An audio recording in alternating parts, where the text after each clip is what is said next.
everybody? I'm here today to talk to you about avoiding left turns not at traffic lights. That's right, here's why you should avoid left turns not at lights if possible. So sometimes you might think that you might want to make a left turn not at a traffic light.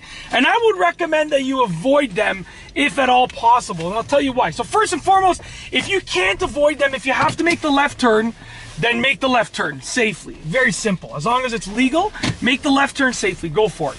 But if you can try to make a left turn at a light or find a way around it, then I would recommend that you do that. I actually rarely make left turns not at lights, and I'm very experienced and very comfortable. It's just, it's so unsafe. That's why. So this lady's waving to me. Oh, I don't even know who that is. Okay, I guess she knows, you know, I don't know who that is. But anyways, so let's say I was going to make a left over here. I'm going to wait here for a quick moment. Let's say I was going to make a left over here, okay? As you can see, I have these lanes of traffic over here coming and these lanes of traffic coming. So both lanes, I have to avoid both lanes of traffic, okay? In addition, I'm going across the road, okay?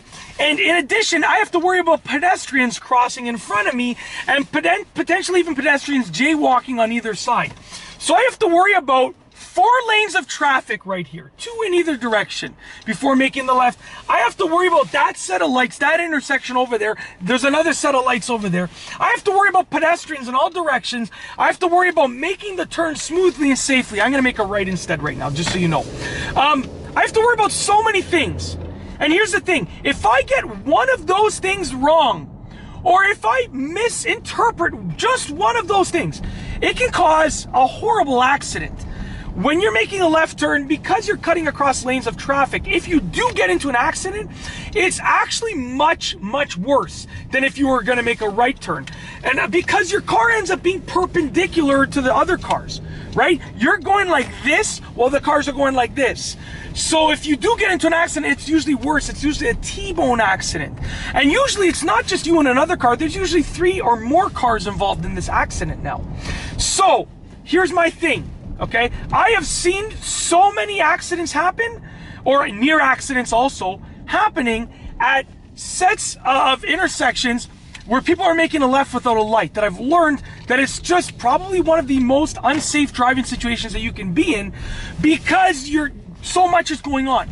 There are only a small percentage of drivers that can carefully, safely, properly calculate all of those things that are happening and make that left safely. The vast majority of drivers simply cannot do it, okay? And they do it and they almost get into accidents all the time when they should just make a left at a set of lights. Usually, at least where I live, which is Toronto, Ontario in Canada, usually the way that it works is if there's a street going this way and there's no set of lights, the next street over or 2 streets over, there is going to be a set of lights. So usually all that you have to do is just pay attention to what's going on, and then you can find another street with a set of lights. All you have to do is think outside the box, and then you can find another set of lights. So what I recommend is avoid it if possible. It's not to say never make a left at a set of lights. Never. I don't want to say that because sometimes it makes sense to do it, but understand that you're taking a calculated risk if you're making a left without a set of lights. So just understand that that's how it works. And that's it. If you like this video, please be sure to give it a thumbs up. Let me know what you think down below as a comment. And of course, be sure to subscribe for more great videos just like this one. And that's all I have for you today. Thanks for watching.